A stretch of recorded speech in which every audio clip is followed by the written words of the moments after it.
ദൈവത്തിന്റെ തന്നെ തിരുനാമം വാഴ്ത്തപ്പെടട്ടെ. വാത്സല്യ കുടുംബാംഗങ്ങൾക്ക് വെള്ളയുടെ സിയോൻ സംഘം സഭയുടെ സന്ധ്യാവന്ദനങ്ങൾ അറിയിച്ചുകൊള്ളുന്നു. ലോകമെമ്പാടും ക്രിസ്മസ് ആഘോഷിക്കുന്ന ഒരു പ്രത്യേക ക്രിസ്മസ് ആഘോഷത്തിന് വേണ്ടി ഒരുക്കങ്ങൾ കൂട്ടുന്ന ഒരു പ്രത്യേക സന്ദർഭത്തിലാണ് നാം എല്ലാവരും ആയിരിക്കുന്നത്.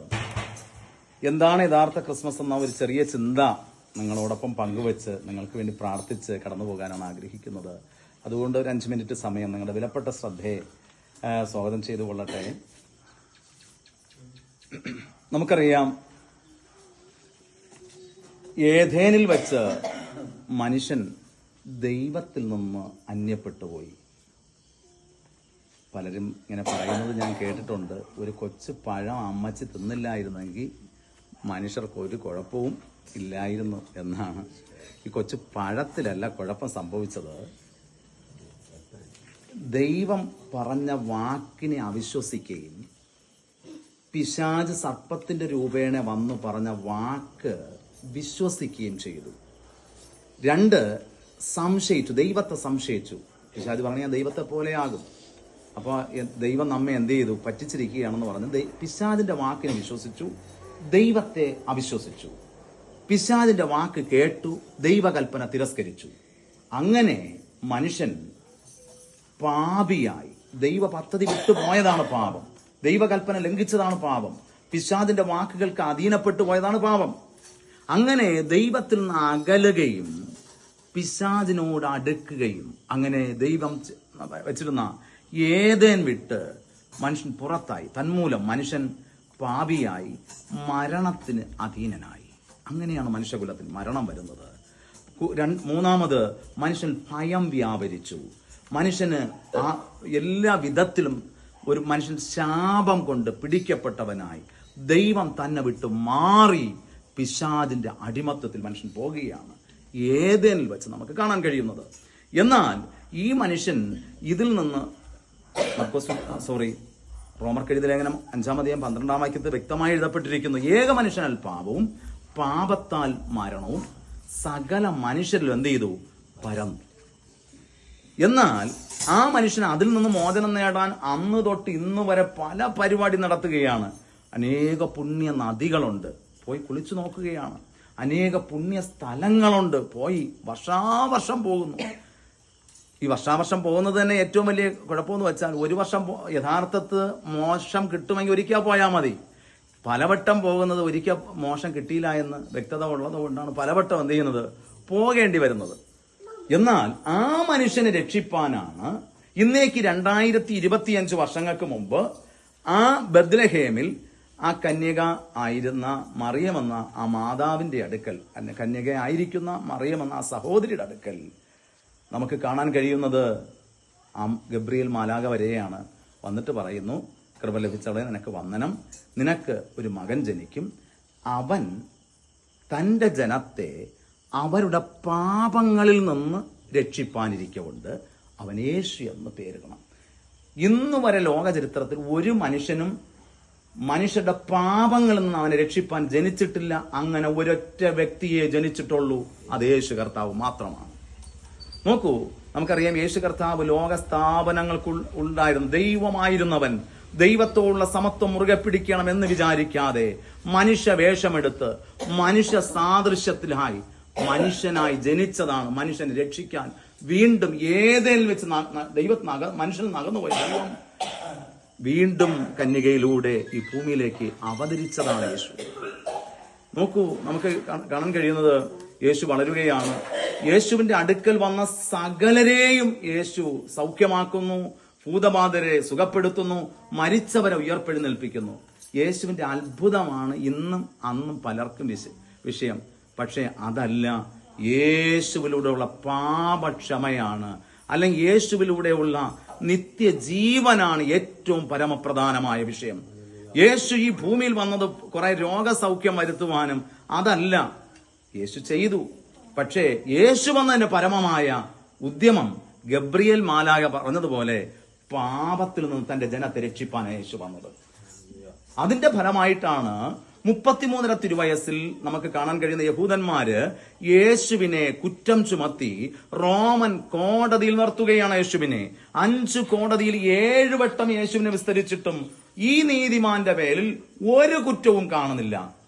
എന്തുകൊണ്ട് കുറ്റമില്ലാത്ത യേശുവിനെ ക്രൂശിച്ചു എന്ന് ചോദിച്ചാൽ, പാപിയായ മനുഷ്യനെ രക്ഷിപ്പാൻ കഴിയുകയില്ല. പാപമില്ല പരിശുദ്ധനായ ദൈവത്തിന് മാത്രമേ പാപിയായ മനുഷ്യനെ രക്ഷിപ്പാൻ കഴിയുകയുള്ളൂ. അതാണ് നാം കാൽവരിയിൽ കണ്ടത്. ആമേൻ. കർത്താവിന്റെ വചനത്തിൽ പ്രകാരം നമുക്ക് വായിപ്പാൻ കഴിയുന്നു, പിതാവാം ദൈവം പുത്രനെ നമുക്ക് വേണ്ടി ഏൽപ്പിച്ചു കൊടുക്കുകയാണ്. നമുക്ക് വീണ്ടും വായിപ്പാൻ കഴിയുന്നു, നമ്മുടെ പാപം അവന്റെ മേലിൽ ചുമത്തപ്പെടുന്നു. യേശു മാനവകുലത്തിന്റെ മൊത്തം പാപവും പേറിക്കൊണ്ട് ആ കാൽവരിയിൽ നമുക്ക് വേണ്ടി പരമയാഗമായി ആ കാൽവരിയിൽ പിടഞ്ഞു മരിക്കുന്നു. ഒരു പാപം ചെയ്യാത്ത മനുഷ്യൻ അന്ന് വരെ ഉള്ളതിൽ ഏറ്റവും വലിയ ശിക്ഷയായ ക്രൂശ് ബലി കർത്താവ് എന്തുകൊണ്ട് വഹിച്ചെന്ന് ചോദിച്ചാൽ, നാം അനുഭവിക്കേണ്ട ആ ശിക്ഷ ദൈവം ഏറ്റെടുക്കുകയാണ്. 2, യേശു മരിച്ചിട്ട് 3-ാം നാൾ അരിമത്തയിലെ യോസഫ് എന്ന മന്ത്രിയുടെ കല്ലറയിൽ യേശുവിനെ അടക്കം ചെയ്യുന്നു. 3-ാം നാൾ യേശു മരണത്തെ ജയിച്ച് കല്ലറയെ ഭേദിച്ചുകൊണ്ട് പുറത്തു വരുന്നു. എന്താണ് ഇതിൽ സംഭവിച്ചത്? ദൈവത്തിന് അന്യപ്പെട്ടു പോയ മനുഷ്യന് വന്നതാണ് മരണം. ആ മനുഷ്യന് വന്ന മരണത്തെ മനുഷ്യനായി അവതരിച്ച കർത്താവ് തന്റെ മരണത്താൽ മാനവകുലത്തിന്റെ മൊത്തം മരണവും മാറ്റുകയാണ്. ദൈവത്തിന്റെ വചന പ്രകാരം നമുക്ക് വായിപ്പാൻ കഴിയുന്നു, ഇനി ക്രിസ്തേശുവിലുള്ളവർക്ക് ഒരു ശിക്ഷാവിധിയുമില്ല. ഒറ്റ കാര്യം, നാം ക്രിസ്തേശുവിലാകുക. നാം ക്രിസ്തേശുവിനാകാൻ എന്താണ് ചെയ്യേണ്ടത്? മറ്റൊന്നും ചെയ്യണ്ട. ഒരു പുണ്യസ്ഥലത്ത് പോണ്ട, ഒരു യാഗം നടത്തണ്ട, യോഗം നടത്തണ്ട, അതിനുവേണ്ടി മറ്റൊന്നും കൊടുക്കണ്ട. ഹൃദയത്തെ ദൈവത്തിന് കൊടുത്താൽ മതി. ഹൃദയത്തെ ദൈവത്തിൽ സമർപ്പിച്ചാൽ മതി. ആ രക്ഷകനാകുന്ന കർത്താവിനെ ഹൃദയത്തിൽ സ്വീകരിച്ചാൽ മതി. ദൈവത്തിന്റെ വചനത്തിൽ നമുക്ക് ഇപ്രകാരം വായിപ്പാൻ കഴിയുന്നു, മനുഷ്യന്റെ കൈപ്പണിയായ ഒന്നിലും ദൈവം എന്ത് ചെയ്യുന്നില്ല? വസിക്കുന്നില്ല. പിന്നെ ദൈവം വസിക്കുന്നത് മനുഷ്യന്റെ കൈപ്പണിയിലല്ല, ദൈവത്തിന്റെ കൈപ്പണിയാണ് മനുഷ്യൻ. നമ്മെ ദൈവമാണ് സൃഷ്ടിച്ചത്. മനുഷ്യന്റെ കൈപ്പണിയിൽ ദൈവം വസിക്കുകയില്ല. ദൈവത്തിന്റെ കൈപ്പണിയായി മനുഷ്യനിൽ വസിക്കാൻ ദൈവം ആഗ്രഹിക്കുന്നുണ്ട്. ദൈവത്തിന്റെ വചന പ്രകാരം നമുക്ക് വായിപ്പാൻ കഴിയുന്നു, ഞാൻ വാതിൽക്കൽ നിന്ന് മുട്ടുന്നു, ആരെങ്കിലും എന്റെ ശബ്ദം കേട്ട് നിങ്ങൾ വാതിൽ തുറന്നാൽ ഞാൻ നിങ്ങളോടുകൂടെ വസിക്കും. എന്നെ കേൾക്കുന്ന വാത്സല്യ കുടുംബാംഗങ്ങളെ, നിങ്ങളുടെ ഹൃദയമാകുന്ന ആ വാതിൽ കർത്താവിന് തുറന്ന് വായി തുറന്നപ്പാ, ഞാനൊരു പാപിയാണ്, അവിടുത്തെ പരിശുദ്ധ രക്തത്താൽ എന്നെ ഒന്ന് കഴുകണമേ, അവിടുത്തെ മകനാക്കി മകളാക്കി എന്നെ മാറ്റണമേ, ആ ദിവ്യ സമാധാനം കൊണ്ട് എന്നെ നിറയ്ക്കണമേ. കർത്താവിന്റെ വചനം നമുക്ക് വായിപ്പാൻ കഴിയുന്നു, ഞാൻ എൻ്റെ സമാധാനം നിങ്ങൾക്ക് തന്നേച്ചു പോകുന്നു, അത് ലോകം തരുന്നത് പോലെയല്ല. കർത്താവിന്റെ വചന പ്രകാരം വായിപ്പാൻ കഴിയുന്നു, നിത്യാനന്ദം കൊണ്ട് അവൻ നമ്മെ നിറയ്ക്കുന്നു. ഫിലിപ്പി ലേഖനം 4:4 നമുക്ക് വായിപ്പാൻ കഴിയുന്നു, എപ്പോഴും സന്തോഷിപ്പിൻ. എപ്പോഴും സന്തോഷിക്കണമെങ്കിൽ ആർക്കും കഴിയുകയില്ല, ക്രിസ്തു ഉള്ള വ്യക്തിക്ക് സന്തോഷിപ്പാൻ കഴിയും. ഏത് കഷ്ടതയാകട്ടെ, പട്ടിണിയാകട്ടെ, ദാരിദ്ര്യമാകട്ടെ, തകർച്ചയാകട്ടെ, രോഗമാകട്ടെ, നമുക്ക് ആനന്ദിപ്പാൻ കഴിയണമോ? ആ ദൈവം നമ്മുടെ ഉള്ളിൽ വസിക്കണം. ഒരു വാക്ക് ആയിരിക്കുന്ന അവസ്ഥയിൽ നിന്നുകൊണ്ട്, അപ്പാ ഞാനൊരു പാപിയാണ്, എന്നെ അങ്ങയ്ക്കായി തരുന്നു, എന്നിൽ അങ്ങ് വാസം ചെയ്യണം. ഒരു യഥാർത്ഥ ക്രിസ്മസ് നമ്മിൽ യേശു ഇറങ്ങി വരുന്നതാണ് യഥാർത്ഥ ക്രിസ്മസ്. അല്ലാതെ നമ്മൾ പുറമെ എന്തൊക്കെ ആഘോഷം നടത്തിയാലും, അനേകം പേര് ക്രിസ്മസ് ആഘോഷം പൂർത്തിയാക്കാൻ വേണ്ടി മദ്യത്തിലാണ് ആശ്രയിക്കുന്നത്. കർത്താവ് പറഞ്ഞ മദ്യപാനി സ്വർഗരാജ്യം, കർത്താവിന്റെ കൽപ്പന പോലും ലംഘിക്കുകയാണ്. മദ്യപാനി സ്വർഗരാജ്യം അവകാശമാക്കുകയില്ല.